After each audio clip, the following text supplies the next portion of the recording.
Однажды к границам Грузии подошел один полководец с большим войском. Перед наступлением он послал к царице Тамар письмо с оскорблениями: «Если по доброй воле сдашься мне, сделаю тебя своей третьей женой, а страну твою присоединю к своей. Если откажешься, сделаю из тебя свою прислугу». Тамар ответила: «Пусть, мол, приходит с войной». Эту бумагу по приказу царицы читали везде. Мужчины поднялись. Из Галгаи вышли все, кому больше 15. Наши соотечественники сломали сопротивление врага, того полководца пленили и поставили перед царицей, потребовали встать на колени. Он отказался. Тогда сорвался со своего места предводитель Галгаев Тавбот из Цароевых. Он занес меч над головой врага и закричал: «На колени перед нашей матерью-царицей, а то я разрублю тебя».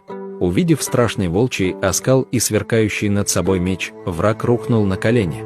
Царица засмеялась и сказала: «Тавбот, отдаю его на твое усмотрение».